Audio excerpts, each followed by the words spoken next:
The president's new comments coming as post office whistleblowers say thousands of mail-in ballots were either tampered with or thrown out entirely in key swing states. And during a hearing in Michigan, GOP poll watchers claim they were bullied. Take a look at this.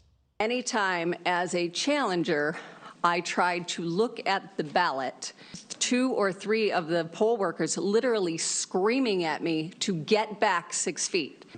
These people were like professional agitators whose job it was to sow discord among GOP workers who were trying to do their job. He said something to the effect of, "I will kick your ass or I will kick you out of here." The ballot had a straight party ticket vote for both the Democrat and the Republican. The poll worker then said, "I think I'm going to give it to the Democrats." That's absolutely absurd. That is illegal.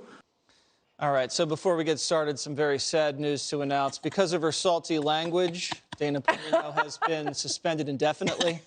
And she will put her entire week's salary in the swear jar, and hopefully she will be back soon. All right. Hi, Sandra. Hi. Greg Gutfeld, you've seen now some of these witness statements about what they've seen and heard. What are your reactions to that? Well, first of all, you know some people are going to believe everything you just said. I'm kidding. Yes, exactly. Just make Schedule sure day off. You don't want to get a phone call. No, it's fine.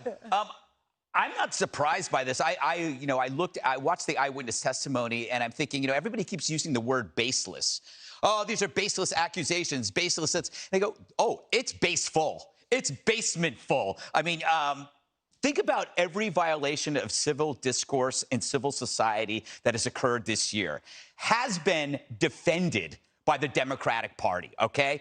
Riots were recast as mostly peaceful. Looting was seen as a legitimate protest by The Atlantic. Mobs targeting restaurants, people at restaurants, and that was like speaking truth to power. Defunding the police was championed until, of course, they thought that might cost them election, so they backed off. So voter intimidation fits together in this behavioral pattern. The Democratic Party will seize power by any means necessary, and that means threat of violence or intimidation. And if we don't call them out on this, which is what we're doing now, it's going to continue.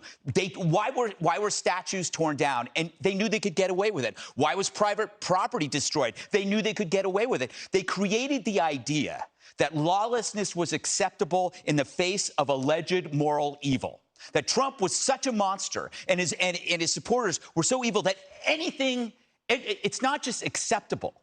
It's encouraged to bully and intimidate people. And this calls into question a lot of these cities. If this was happening in these cities, we have to look very closely. This was a 4-year moral crusade to make it acceptable to abuse an entire group of people because they didn't agree with you. Right. So I think it's the idea. You don't even need widespread fraud. All you need is a little bit of it in these specific cities, and you can turn an election. Well, let me ask you one. No, let me jump in here. Okay, because I have a specific question. Oh, go. No, you should go. Go ahead. Okay, fine. Wow, that was nice. We're so nice sometimes.